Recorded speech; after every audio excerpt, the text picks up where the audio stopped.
जय श्री कृष्ण जी। राधे राधे। आप सबको मेरा ढेर सारा राम राम और प्यार भरा नमस्कार। आज मैं आपको आषाढ़ मास के शुक्ल पक्ष की एकादशी की व्रत कथा सुना रही हूँ। इस एकादशी का नाम पद्मा एकादशी है तथा इसे अन्य नाम के रूप में देवशयनी एकादशी के नाम से भी जाना जाता है, क्योंकि इस दिन से चतुर्मास प्रारंभ हो जाता है, इसलिए इसे देवशयनी एकादशी भी कहते हैं। तो आप बड़े प्रेम, श्रद्धा और आदर भाव से आषाढ़ मास शुक्ल पक्ष एकादशी व्रत कथा सुने। बोले श्री विष्णु भगवान की जय। एकादशी मैया की जय। धर्मराज युधिष्ठिर ने कहा, हे केशव, आषाढ़ मास शुक्ल पक्ष एकादशी का क्या नाम है तथा इस व्रत के करने की विधि क्या है और इसमें किस देवता का पूजन किया जाता है। श्री कृष्ण जी कहने लगे, हे युधिष्ठिर, जिस कथा को ब्रह्मा जी ने नारद जी से कहा था वही कथा मैं तुमसे कहता हूँ। एक समय नारद जी ने ब्रह्मा जी से यही प्रश्न किया था। तब ब्रह्मा जी ने उत्तर दिया कि हे नारद, तुमने कलयुगी जीवों के उद्धार हेतु अत्युत्तम प्रश्न किया है, क्योंकि एकादशी व्रत सब व्रतों में श्रेष्ठ है। इस व्रत से समस्त पाप नष्ट हो जाते हैं और जो व्यक्ति इस व्रत को नहीं करते हैं वे नरकगामी होते हैं। इस व्रत के करने से भगवान विष्णु अत्यंत प्रसन्न होते हैं। इस एकादशी का नाम पद्मा है। अब मैं तुमसे एक पौराणिक कथा कहता हूँ, तुम इसे चित्त लगाकर सुनो।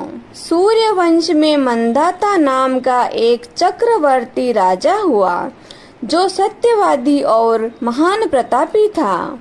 वह अपनी प्रजा का पुत्र की तरह पालन किया करता था। उसकी प्रजा धन धान्य से भरपूर और सुखी थी। उसके राज्य में कभी अकाल नहीं पड़ता था। एक समय उस राजा के राज्य में 3 वर्ष तक लगातार वर्षा नहीं हुई और अकाल पड़ गया।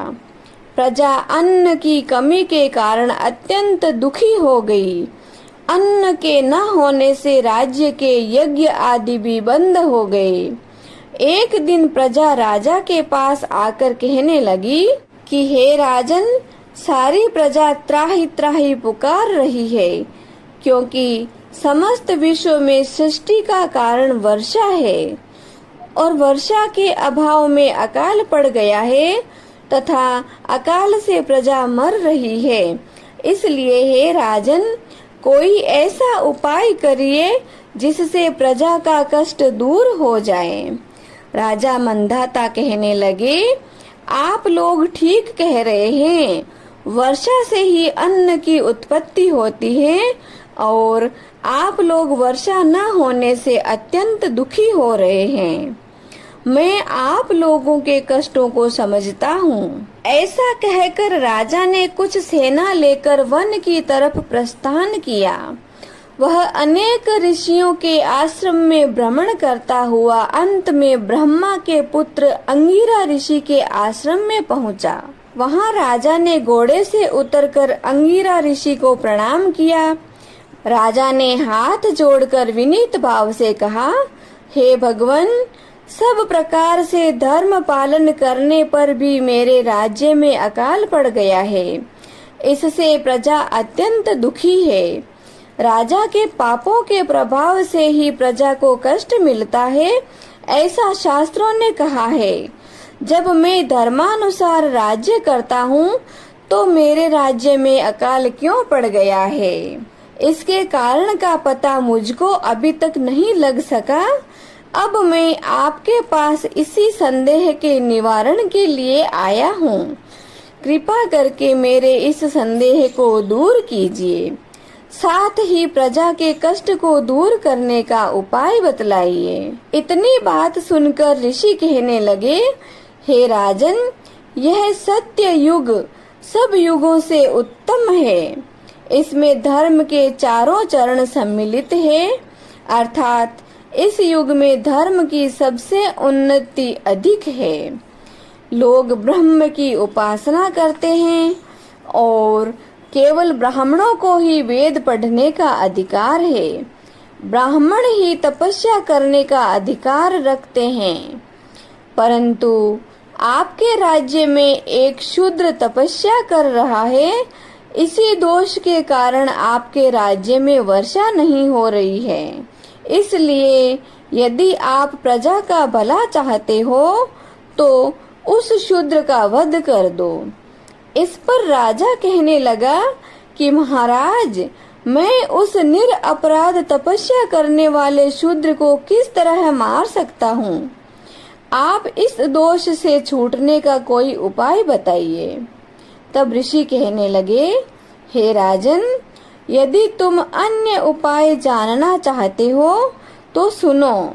आषाढ़ मास के शुक्ल पक्ष की पद्मा नाम की एकादशी का विधि पूर्वक व्रत करो। व्रत के प्रभाव से तुम्हारे राज्य में वर्षा होगी और प्रजा सुख पाएगी, क्योंकि इस एकादशी का व्रत सब सिद्धियों को देने वाला तथा समस्त उपद्रवों को नाश करने वाला है। इस एकादशी का व्रत तुम प्रजा, सेवक तथा मंत्रियों सहित करो। मुनि के ऐसे वचनों को सुनकर राजा अपने नगर को वापस आया और उसने विधि पूर्वक पद्मा एकादशी का व्रत किया। उस व्रत के प्रभाव से वर्षा हुई और प्रजा को सुख पहुंचा। अतः इस मास की एकादशी का व्रत सब मनुष्यों को करना चाहिए। यह व्रत इस लोक में भोग और परलोक में मुक्ति को देने वाला है। इसकी कथा को पढ़ने और सुनने से मनुष्य के समस्त पाप नाश को प्राप्त हो जाते हैं। बोलो श्री विष्णु भगवान की जय। एकादशी मैया की जय। अब हम जगत के पालनहार प्रभु की आरती करते हैं। हरि ओम। शांताकारं भुजगशयनं पद्मनाभं सुरेशं विश्वाधारं गगनसदृशं मेघवर्णं शुभांगं लक्ष्मीकान्तं कमलनयनं योगिभिध्यानगम्यं वन्दे विष्णु भवभयहरं सर्वलोकैकनाथम्।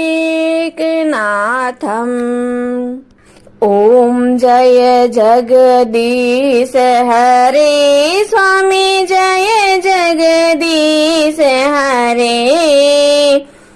भक्त जनों के संकट, दास जनों के संकट क्षण में दूर करे। ओम जय जगदीश हरे। जो ध्यावे फल पावे, दुख बिन से मन का। ओ प्रभु दुख बिन से मन का। सुख संपत्ति घरे आवे, सुख संपत्ति घरे आवे। कष्ट मिटे तन का। ओम जय जगदीश हरे। मात पिता तुम मेरे, शरण गहूँ किसे की। ओ स्वामी शरण गहूँ किसे की। तुम बिन और न दूजा, आप बिन और न दूजा। मैं आस करूं जिसे की। ओम जय जगदीश हरे। तुम पूर्ण परमात्मा, तुम अंतर्यामी। ओ प्रभु तुम अंतर्यामी।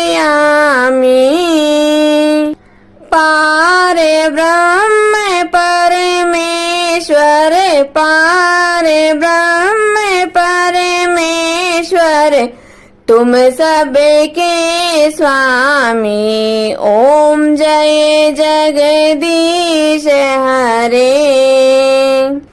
तुम करुणा के सागर, तुम पालन करता हो स्वामी, आप पालन करता।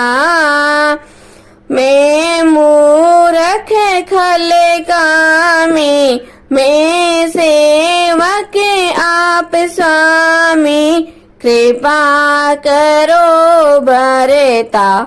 ओम जय जगदीश हरे। तुम हो एक अगोचर सबके प्राणपति, ओ प्रभु सबके प्राणपति। किस विध मिलो दयामय, किस विध मिलो कृपामय, आपको मैं कुमति। ओम जय जगदीश हरे। दीन बंधु दुख हरता, ठाकुर तुम मेरे हो, प्रभु रक्षक आप मेरे। करुणा हाथ बढ़ाओ, श्रद्धा प्रेम बढ़ाओ, द्वार पड़ा तेरे। ओम जय जगदीश हरे। विषय विकार मिटाओ, पाप हरो देवा हो स्वामी, कष्ट हरो देवा। श्रद्धा भक्ति बढ़ाओ, करुणा प्रेम बढ़ाओ, संतन की सेवा। ओम जय जगदीश हरे। तन मन धन सब कुछ है तेरा हो स्वामी, सब कुछ है तेरा। तेरा तुझको अर्पण, आपका आपको अर्पण, क्या लागे मेरा। ओम जय जगदीश हरे। श्री जगदीश स्वामी जी की आरती, जो कोई नर नारी गावे, हो जारा पाप परा जावे। जारे घर लक्ष्मी जी आवे, हो जारे नवनिध होई जावे, हो जारा दुख दारिद्र जावे, हो जारे सुख संपत्ति आवे, होवे तो भक्ति मुक्ति पावे। कहत शिवानंद स्वामी, रटते भोलानंद स्वामी, मनवांचित फल पावे। ओम जय जगदीश हरे। ओम जय जगदीश हरे। ओ स्वामी जय जगदीश हरे, ओ प्रभु जय जगदीश हरे। भक्त जनों के संकट, दास जनों के संकट, क्षण में दूर करे दाता, पल में दूर करे। ओम जय जगदीश हरे। बोले श्री विष्णु भगवान की जय। आज के आनंद की जय। जय श्री कृष्णा जी। राधे राधे।